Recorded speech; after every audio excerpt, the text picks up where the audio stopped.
Jennifer Aniston hints at PTSD from the Brad Pitt divorce storm. Jennifer Aniston is finally shedding light on one of the most scrutinized chapters of her life, and she's not sugarcoating the impact it had on her. In a new interview, the Friends alum admitted that she still carries some PTSD from the media circus that surrounded her 2005 divorce from Brad Pitt, a moment she describes as such a vulnerable time that the press turned into an endless soap opera.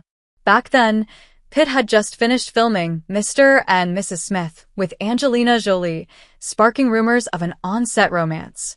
Within months of Aniston and Pitt's split announcement, tabloids plastered photos of Pitt vacationing in Kenya with Jolie and her son Maddox.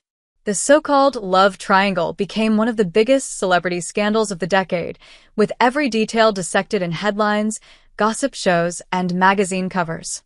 Aniston's first post-split interview with Vanity Fair became a cultural moment. Now, she admits she hasn't revisited that article in years. "I just remember the experience of doing it, which was kind of jarring," she said. "It was also such a vulnerable time.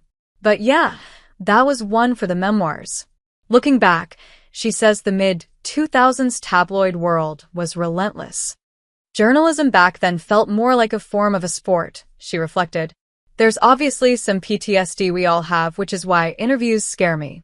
She recalled how the media made a meal out of her heartbreak, treating her, Pitt, and Jolie like characters in a never-ending drama. "It was such juicy reading for people. If they didn't have their soap operas, they had their tabloids," she said.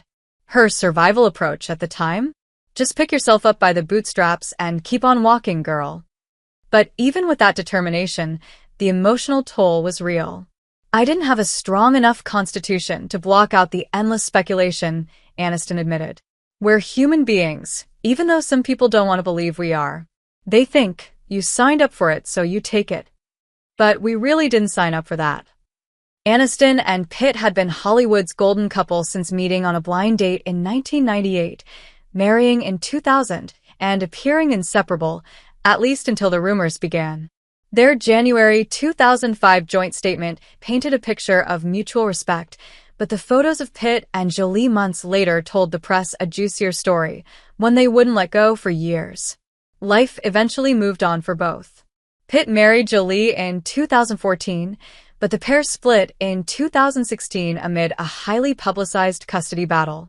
Aniston married Justin Theroux in 2015, but the two divorced amicably in 2018. Remarkably, despite the intense public fallout, Aniston and Pitt have managed to remain friendly. He attended her 50th birthday party in 2019, and they shared a lighthearted moment at the 2020 SAG Awards. They even reunited virtually for a playful Fast Times at Ridgemont High table read during the pandemic. Now, Aniston is much happier, reportedly enjoying a blossoming romance with Jim Curtis, and Pitt is said to be happy for her. But the emotional scars from that earlier media frenzy remain. "It's a shame that it had to happen," she said of the public spectacle. "But it happened. And boy, did I take it personally." For Aniston, the tabloid storm of 2005 was a lesson in resilience, privacy, and protecting one's peace. If the tabloids of the 2000s were a sport, Jennifer Aniston walked off the field with her head held high.